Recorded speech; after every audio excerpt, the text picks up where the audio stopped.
Assalamualaikum warahmatullahi wabarakatuh. Perkenalkan, nama saya Iqbal Prayuda dengan NPM 2204290018 dari kelas Agroteknologi 1. Nah, di sini saya akan menjelaskan tentang bagaimana sih ciri-ciri dari gulma berdaun lebar dan gulma berdaun sempit.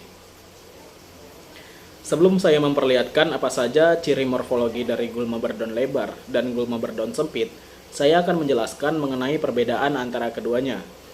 Pada gulma berdaun lebar, pada umumnya termasuk golongan dikotil, sedangkan pada gulma berdaun sempit, umumnya itu termasuk golongan monokotil.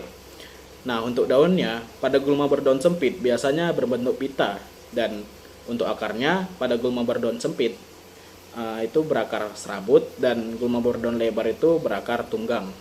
Untuk yang pertama itu ada meniran dengan nama latin Phyllanthus niruri.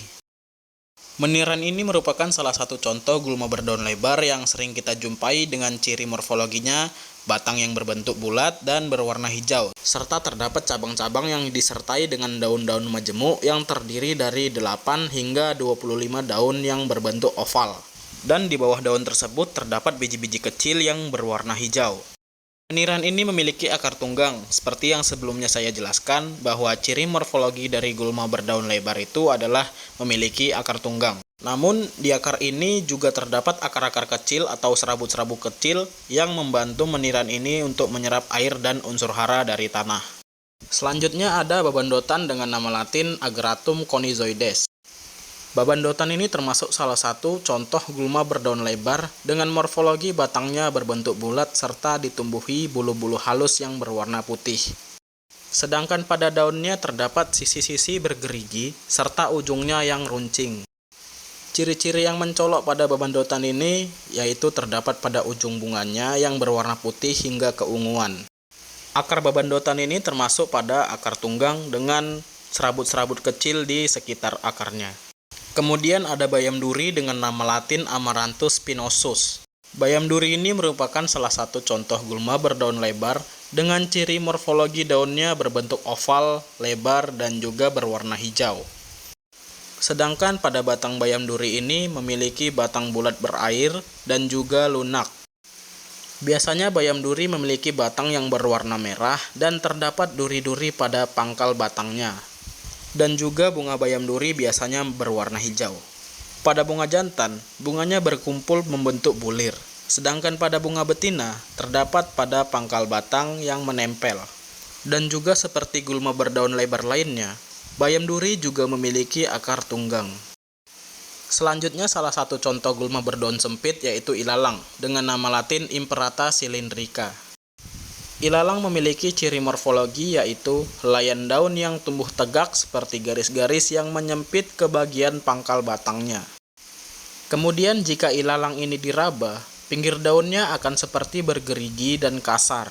Ilalang ini biasanya dikenal dengan daunnya yang berbentuk pita.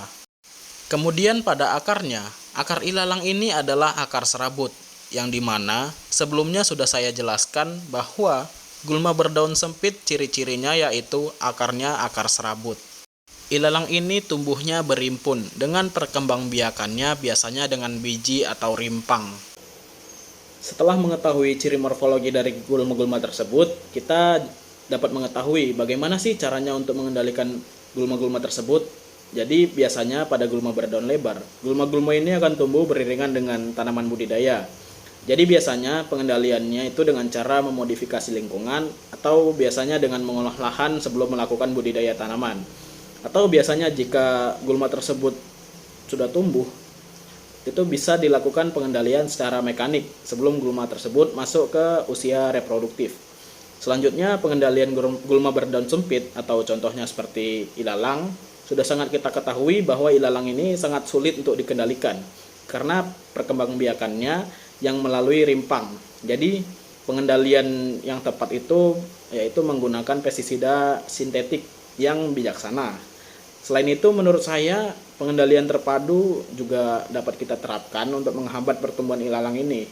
Karena dengan perpaduan pengendalian mekanis, kimia, biologi ataupun kultur teknis dapat menghambat pertumbuhan ilalang itu sendiri.